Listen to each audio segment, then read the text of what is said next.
Vamos falar sobre direito. Parece uma coisa enorme, né? Complicada. Mas e se a gente pensasse nele como um manual de instruções? Um manual que nós, seres humanos, tivemos que criar para conseguir viver juntos. É essa a história por trás de uma das nossas invenções mais fundamentais.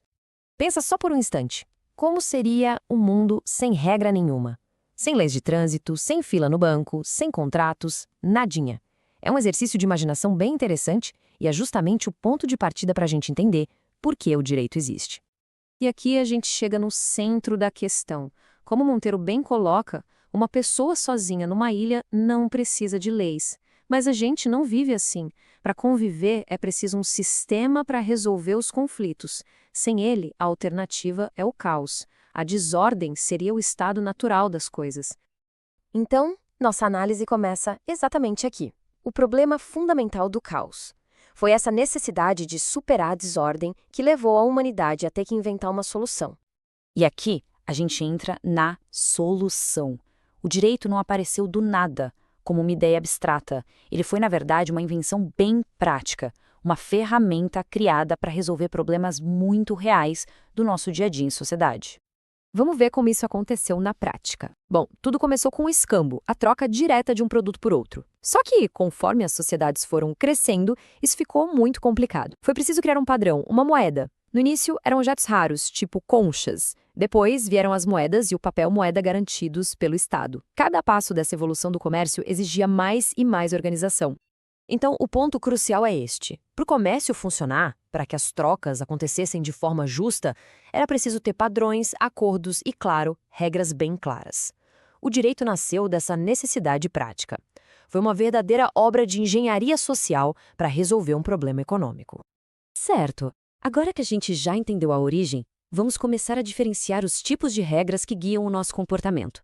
Porque, olha, nem toda regra é uma lei. Primeiro, a definição mais formal. O direito é esse conjunto de regras que a sociedade impõe a todo mundo para garantir a harmonia. A palavra-chave aqui é imposto, ou seja, é obrigatório. Agora, o que é realmente interessante é essa comparação. O direito é objetivo, ele vem de fora para dentro e pode ser forçado. Se alguém não cumpre a lei, existe uma consequência, uma sanção. Já a moral, por outro lado, é subjetiva. Ela vem da consciência de cada um. É uma escolha pessoal, voluntária. E esse exemplo do ônibus ilustra a diferença de um jeito brilhante. Ceder um lugar comum a uma pessoa idosa é um ato moral, uma escolha. Agora, se o assento for preferencial, aí a lei entra em jogo. Deixa de ser uma escolha e vira uma obrigação. A regra, que antes era interna, da consciência, agora é externa, objetiva e obrigatória. E a ética? Onde ela entra nessa história? Bom, de forma bem simples, a ética é o estudo da moral. Ela analisa o que é certo e errado. Muitas vezes, a gente vê a ética aplicada em códigos de conduta de profissões, como a ética dos médicos ou dos advogados. Com os conceitos mais claros, vamos ver como um sistema jurídico é de fato construído. Quais são as peças desse quebra-cabeça e como elas se encaixam. E para começar, nada melhor que a imagem mais famosa do direito, a Dama da Justiça. Cada elemento que ela carrega não está ali por acaso, não. Eles representam os pilares de todo o sistema. Olha só, a venda nos olhos significa que a justiça deve ser imparcial. Todos são iguais perante a lei, não importa quem seja. A balança mostra a necessidade de pesar, de ponderar os dois lados de uma história para chegar numa decisão justa. E a espada? A espada representa a força, o poder do Estado para fazer com que a decisão seja cumprida. Mas as leis não surgem do nada. Elas vêm de diferentes fontes.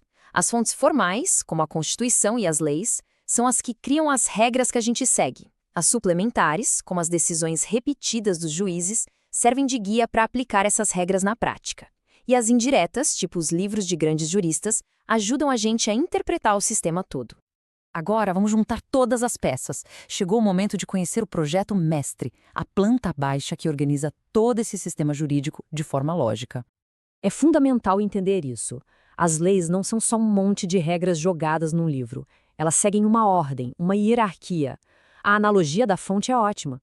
Funcionam como uma família organizada, onde existe uma estrutura clara de autoridade. E aqui está ela, a famosa pirâmide normativa. Esse é o projeto mestre. É um dos conceitos mais importantes do direito. E a regra é simples. Quem está mais em cima, manda. E todas as normas que estão embaixo precisam obedecer. Vamos percorrer os níveis, de cima para baixo. Lá no topo, soberana, está a Constituição Federal. Ela é a lei suprema. Nenhuma outra lei, nenhum decreto, nada pode ir contra o que ela diz. Abaixo vem as leis criadas pelo Congresso, depois os decretos do governo e lá na base os atos mais específicos, como um contrato entre duas pessoas. Tudo, absolutamente tudo, tem que estar alinhado com o andar de cima. E assim a gente fecha o círculo. O direito é uma ferramenta viva que muda junto com a sociedade, o que nos leva a uma última reflexão. Se o objetivo de tudo isso é a harmonia e a sociedade está sempre mudando, qual parte do nosso manual de instruções parece precisar de uma atualização mais urgente hoje em dia? A pergunta fica no ar.